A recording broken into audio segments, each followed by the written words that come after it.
Hello, welcome to my YouTube channel. और आज के इस वीडियो में हम बात करने वाले हैं प्रोडक्शन मेथड्स अगेंस्ट कोरोजन। पिछली वीडियो में हमने ये देखा था कि कौन कौन से फैक्टर्स कोरोजन को इन्फ्लुएंस करते हैं, और आज की इस वीडियो में हम देखेंगे कि हम कौन कौन से मेथड को यूज करके कोरोजन रेट को कम कर सकते हैं। ठीक है, तो टोटली आज हम 5 मेथड के बारे में बात करने वाले हैं, और बाकी के जो मेथड्स होंगे वो हम नेक्स्ट वीडियो में कवर करेंगे, जो कि मोस्ट इम्पोर्टेंट मेथड्स हैं और अधिकतर एग्जाम में वही पूछे जाते हैं। तो बेसिकली आज की इस वीडियो में हम 5 मेथड के बारे में बात करने वाले हैं। फर्स्ट है अवॉइड पुअर डिजाइनिंग, सेकंड है सिलेक्शन ऑफ मेटल, थर्ड है मॉडिफाइंग द एनवायरनमेंट, फोर्थ है इनहेबिटर एंड फिफ्थ मेथड है यूजिंग मेटेलिक कोटिंग। ठीक है, तो चलिए शुरू करते हैं। फर्स्ट है अवॉइड पुअर डिजाइनिंग। तो इसके अंदर क्या पॉइंट्स है? Avoid to use dissimilar metals, if need then use close metal in galvanic series. इसका मतलब क्या है कि आप जो भी प्रोडक्ट बनाना चाहते हैं मेटल को यूज कर कर, तो आप ये कोशिश कीजिए कि आप 2 डिसिमिलर मेटल्स को यूज ना करें। लेकिन फिर भी अगर नीड हो 2 डिसिमिलर मेटल्स को यूज करने की, तो आपको क्या करना है? ऐसे मेटल्स सेलेक्ट करने हैं जिनके पोजीशन में गैप बहुत कम हो गैल्वेनिक सीरीज के अंदर। ठीक है, तो गैल्वेनिक सीरीज हमने पढ़ा है, तो आपको ऐसे 2 मेटल्स यूज करने चाहिए जिनकी पोजीशन में गैप बहुत कम हो। इससे क्या होगा? कोरोजन रेट बहुत कम होगी। पोजीशन मतलब किसमें पोजीशन? गैल्वेनिक सीरीज के अंदर जो उनकी पोजीशन है उसमें गैप कम हो। ठीक है, अगर गैप कम रहेगा तो कोरोजन रेट भी क्या होगी? कम होगी। और जितना ज्यादा गैप रहेगा उनकी पोजीशंस में, उतनी ही ज्यादा कोरोजन रेट बढ़ेगी। ठीक है, एनोड शुड बी लार्जर। तो हमने ये पढ़ रखा है, rate of corrosion is proportional to area of cathode upon area of anode. तो जितना ज्यादा एनोड छोटा होगा कोरोजन रेट भी उतनी ज्यादा ही होगी। तो आपको ये कोशिश करनी है कि एनोड का एरिया बड़ा हो, क्योंकि अगर आप 2 डिसिमिलर मेटल यूज करेंगे तो उसमें से एक कैथोड और एक एनोड बनने वाला है। तो आपको ये कोशिश करनी है कि एनोड हमेशा बड़ा हो। इससे क्या होगा? कोरोजन रेट कम होगी। Should not contain pits. तो आप जो मेटल यूज करने वाले हैं उसके जो सरफेस है वो स्मूथ होना चाहिए, उसके ऊपर किसी भी तरह की स्क्रैचेस नहीं होनी चाहिए, पिट्स नहीं होनी चाहिए। ऐसा क्यों? क्योंकि अगर पिट्स और स्क्रैचेस होंगे तो गैल्वेनिक सेल और कंसंट्रेशन सेल इनकी फॉर्मेशन हो जाएगी, जिसकी वजह से कोरोजन रेट भी हाई हो जाएगी। ठीक है, sharp corner should be avoided. तो हमें क्या करना चाहिए? जो भी हम डिजाइन बनाने वाले हैं उसके अंदर शार्प कॉर्नर्स को हमें अवॉइड करना चाहिए। सेकेंड पॉइंट है selection of metal. We should use pure metal और अलॉय। तो हमें क्या करना चाहिए? प्योर मेटल यूज करना चाहिए जहां तक पॉसिबल हो। तो प्योर मेटल क्या होते हैं? कोरोजन रेजिस्टेंस होते हैं। ठीक है, अगर उनके अंदर बिल्कुल थोड़ी सी भी इंप्योरिटी हुई तो उसकी वजह से क्या होगा? गैल्वेनिक सेल और कंसंट्रेशन सेल वापस डेवलप हो जाएंगे, जिनकी वजह से कोरोजन रेट हाई हो जाएगी। और हम अलॉय भी यूज कर सकते हैं। अलॉय और ज्यादा बेटर होता है किससे? प्योर मेटल से। ठीक है, थर्ड मेथड है मॉडिफाइंग द एनवायरनमेंट। तो अब हमें अपना एनवायरनमेंट भी मॉडिफाई करना चाहिए। फर्स्ट है इसके अंदर remove gases like H2S, SO2 और CO2। तो कुछ गैसेस अगर एटमॉस्फेयर में प्रेजेंट होती हैं तो कोरोजन रेट को इंक्रीज कर देती हैं। ठीक है, तो हमें gases like H2S and SO2 और CO2 को रिमूव करना चाहिए अगर एनवायरनमेंट में वो प्रेजेंट है तो। सेकेंड है deactivation of chemicals which remove oxygen.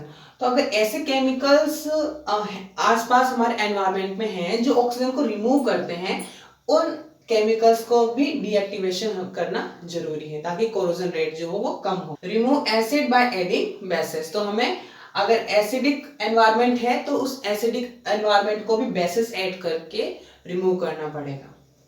तो फोर्थ मैटर है इनहेबिटर। तो इनहेबिटर क्या होता है? इनहेबिटर ऐसे सब्सटेंस होते हैं जिन्हें अगर हम कोरोजन नेचर में मिला दें तो वो कोरोजन के रेट को कम कर देते हैं। ठीक है, तो अभी तक जो हमने 3 मेथड देखे वो अवॉइडेंस मेथड थे कि किस तरह से कोरोजन को अवॉइड किया जाए। अगर कोरोजन स्टार्ट हो गया तो उसे रोकने के लिए हमारे पास कोई उपाय नहीं थे तीनों मेथड में। लेकिन इनहेबिटर में क्या है कि अगर कोरोजिव है, कोरोजन रिएक्शन हो रही है, तो अगर आप इनहेबिटर उसमें मिला देंगे तो कोरोजन रेट क्या हो जाएगी? कम हो जाएगी। तो 2 तरह के इनहेबिटर है, anodic inhibitor and cathodic inhibitor. Anodic inhibitor क्या करते हैं? एनोडिक इनहेबिटर क्या करते हैं कि उस मेटल के सरफेस पे एक प्रोटेक्टिव लेयर फॉर्म कर देते हैं, जिसकी वजह से कोरोजन रेट जो होती है वो बिल्कुल कम हो जाती है। और कैथोडिक इनहिबिटर क्या करते हैं, ये जो भी कोरोजन करने वाले सब्सटेंस है उनके साथ रिएक्ट करके कोरोजन की रेट को कम कर देते हैं। अब हम पढ़ेंगे फिफ्थ मेथड, जो कि है मेटेलिक कोटिंग। फिफ्थ मेथड है प्रोटेक्टिव मेटेलिक कोटिंग। तो इसके अंदर क्या होगा, जिस भी मेटल को हमें प्रोटेक्ट करना है उसके ऊपर हम दूसरे मेटल की कोटिंग कर देंगे, दूसरे मेटल की लेयर लगा देंगे। ठीक है, तो दो तरह की मेटेलिक कोटिंग होती है, एक होती है एनोडिक मेटेलिक कोटिंग और सेकेंड होती है कैथोडिक मेटेलिक कोटिंग। तो आई थिंक ये टॉपिक इंपॉर्टेंट है और एग्जाम में लगभग पूछा ही जाता है, तो आप इसको ध्यान से समझना। तो एनोडिक मेटेलिक कोटिंग में क्या होता है कि जिस भी मेटल को हमें प्रोटेक्ट करना है उसके ऊपर हम एक ऐसे मेटल की कोटिंग लगाते हैं जो उसके कंपैरिजन में एनोडिक हो। ठीक है, coating is anodic to the base metal which to be protected. तो जिस भी मेटल को हमें प्रोटेक्ट करना है उसके ऊपर हम ऐसे मेटल की कोटिंग लगाते हैं जो उसके कंपैरिजन में एनोडिक हो। एग्जाम्पल क्या है, ZnAlCd ऑन स्टील। तो स्टील के ऊपर अगर हम इन तीनों में से किसी एक की कोटिंग करते हैं तो वो क्या कहलाएगा, एनोडिक मेटेलिक कोटिंग। अब इसके अंदर क्या होगा कि जब तक लेयर सही है तब तक कोरोजन बिल्कुल भी नहीं होगा, पूरी तरह से हमारा जो भी प्रोडक्ट है वो बचा रहेगा। लेकिन इन केस अगर उसमें किसी भी तरह से पिट्स बन जाते हैं, स्क्रैचेस हो जाते हैं, तो क्या होगा, स्क्रैचेस होने की वजह से गैल्वेनिक सेल फॉर्मेट हो जाएगा। अब उसको समझना किस तरह से गैल्वेनिक सेल फॉर्मेट हो रहा है।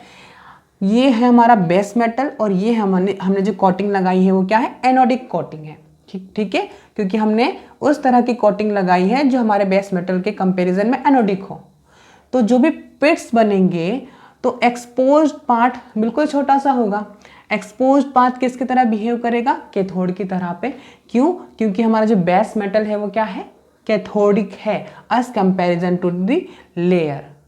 ठीक है, तो जो भी एक्सपोज्ड छोटा पार्ट होगा वो किसकी तरह बिहेव करेगा, कैथोड की तरह से। और जो पूरी मेटल पे लेयर लगी हुई है वो क्या होगी, एनोड की तरह बिहेव करेगी। तो इसका मतलब क्या है कि एनोडिक पार्ट लार्ज होगा as comparison to the cathodic part. तो हमने पढ़ा है कि अगर एनोड बड़ा होता है कैथोड से तो क्या होता है, कोरोजन रेट कम होती है। ठीक है, अब कोरोजन रेट कम तो है, लेकिन अब यहाँ पे अगर कोरोजन होता है, धीरे धीरे ही कोरोजन होता है, तो किसका कोरोजन होगा, ओनली फॉर इस लेयर का। क्यों, क्योंकि हमने पढ़ा है हमेशा कोरोजन एनोड का ही होता है। तो ये जो हमारा बेस मेटल है वो पूरी तरह से सुरक्षित रहेगा। क्यों, क्योंकि इसके ऊपर हमने एनोडिक कोटिंग लगा रखी है और इस एनोडिक कोटिंग की वजह से जो सेल फॉर्मेट हो रहा है ये एनोड की तरह बिहेव करेगा और ये कैथोड की तरह बिहेव करेगा। तो कोरोजन किसका होगा, एनोडिक पार्ट का। एनोडिक पार्ट क्या है, लेयर। तो ओनली फॉर लेयर का ही कोरोजन होगा और जो भी हमारा बेस मेटल है वो बचा रहेगा। ठीक है, तो इससे हम क्या कह सकते हैं कि कोटिंग ने सेक्रीफाइस कर लिया बेस मेटल को बचाने के लिए। ठीक है, तो इसको हम सेक्रीफाइस कोरोजन भी कहेंगे। आई थिंक आपको क्लियर हुआ होगा। तो नेक्स्ट है कैथोडिक कोटिंग। तो इसमें क्या होगा, जो भी हमारा बेस मेटल है उसके ऊपर हम ऐसे मेटल की कोटिंग लगाएंगे जो उसके कंपैरिजन में कैथोडिक हो। ठीक है, तो हमारा जो बेस मेटल है वो किसकी तरह बिहेव करेगा, एनोड की तरह। और जो हमारा लेयर है वो किसकी तरह बिहेव करेगी, कैथोड की तरह। तो इस मेथड में क्या है, only effective with continuous layer. तो अगर आपने ये कोटिंग लगाई है और आपकी लेयर जो है वो कंटिन्यूस है तो कोरोजन बिल्कुल भी नहीं होगा, इसकी तरह ही। लेकिन इन केस अगर पिट्स पड़ जाते हैं, स्क्रैचेस हो जाते हैं, तब क्या होगा, ये जो एनोड है एक्सपोज्ड पार्ट, ठीक है, वो एनोड की तरह बिहेव करेगा। क्यों, क्योंकि हमारा जो बेस मेटल है वो एनोडिक है और जो हमारा लेयर है वो कैथोडिक है। क्यों, क्योंकि हमने उस तरह के मेटल की कोटिंग लगाई थी जो इसके कंपैरिजन में, बेस मेटल के कंपैरिजन में कैथोडिक है। ठीक है, तो ये जो एक्सपोज्ड पार्ट है वो क्या होगा, एनोड, और जो ये लेयर लगी हुई है वो क्या होगी, कैथोड। अब यहाँ पे क्या हुआ, कैथोड लार्ज है एज कंपैरिजन टू एनोड। तो एनोड छोटा है, कैथोड लार्ज है, तो इसकी वजह से क्या होगा, कोरोजन रेट हाई होगी। ठीक है, तो इसकी वजह से कोरोजन रेट हाई होगी और हमारा जो बेस मेटल है वो उसका कोरोजन हो जाएगा।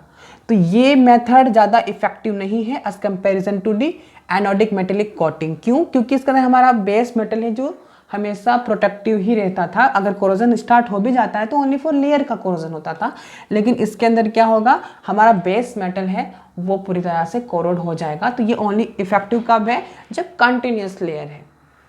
ठीक है, तो आई थिंक आपको समझ में आया होगा। और इस वीडियो में जो भी हमने पढ़ा है उसके नोट्स के लिए आप डिस्क्रिप्शन एक बार चेक कीजिए, वहाँ से आप मुझे कांटेक्ट कर सकते हैं। अब हम लास्ट टॉपिक पढ़ेंगे, comparison between anodic and cathodic coating. ठीक है, तो अब हमें देखना है difference between anodic coating and cathodic coating. तो क्या डिफरेंस है वो देख लेते हैं। फर्स्ट है coating is anodic to the base metal. तो एनोडिक कोटिंग के अंदर क्या होता है, कोटिंग एनोडिक होती है comparison to the base metal. जो भी हम मेटल यूज करते हैं कोटिंग के लिए वो एनोडिक होती है बेस मेटल के कंपैरिजन में। और इसमें क्या होता है, कोटिंग कैथोडिक होती है बेस मेटल के कंपैरिजन में। इसके अंदर क्या होता है, base metal get protected in case of pits. तो अगर किसी भी तरह की पिट्स फॉर्म हो जाती है तो उसके अंदर भी बेस मेटल प्रोटेक्टेड रहता है। क्यों? क्योंकि ओनली फॉर लेयर का कोरोजन हो जाता है। क्यों? क्योंकि इसके अंदर छोटा कैथोड बनता है और बड़ा एनोड बनता है। और एनोडिक पार्ट क्या है हमारा, ओनली फॉर जो लेयर है वो एनोडिक है, तो वो कोरोड हो जाती है किसके बदले में, बेस मेटल के बदले में। और इसके अंदर क्या होता है, बेस मेटल गेट कोरोड। तो इसके अंदर बेस मेटल का भी कोरोजन हो सकता है। क्यों? क्योंकि एक बार लेयर ब्रेक हो गई तो जो पार्ट निकलेगा, एक्सपोज्ड होगा, वो एनोड बन जाएगा और हमारा जो पूरा बेस मेटल है वो एनोडिक होगा as comparison to the layer. ठीक है, तो छोटा एनोड और बड़ा कैथोड बनने की वजह से कोरोजन रेट भी हाई होगी और जो हमारा बेस मेटल है वो भी कोरोड हो जाएगा। The anodic protected the base metal due to sacrificially. तो इसके अंदर क्या है, जो भी लेयर होती है वो सैक्रिफिशियली प्रोटेक्ट कर लेती है बेस मेटल को, यानी कि खुद कोरोड हो जाती है और बेस मेटल को प्रोटेक्ट कर लेती है। और इसके अंदर क्या होता है, the cathodic protect the base metal due to their noble character. तो noble character means continuous layer की वजह से ये बेस मेटल को प्रोटेक्ट कर पाती है। इनकेस अगर पिट्स पड़ जाते हैं तो ये मेथड फेल हो जाता है। एग्जाम्पल क्या है, कोटिंग ऑफ ZnAl और CD ऑन स्टील। और इसके एग्जाम्पल क्या है, SN और Fe। ठीक है, SN ऑन Fe। तो इस वीडियो में बस इतना ही। अगर वीडियो अच्छा लगा तो please like, share and subscribe जरूर कीजिएगा। नोट्स की डिटेल्स डिस्क्रिप्शन में दी हुई है। और इनकेस अगर आपको कोई डिज़ायर टॉपिक है जो मुझे पढ़ाना चाहिए तो आप मुझे कमेंट बॉक्स में कमेंट कर सकते हैं। Thank you.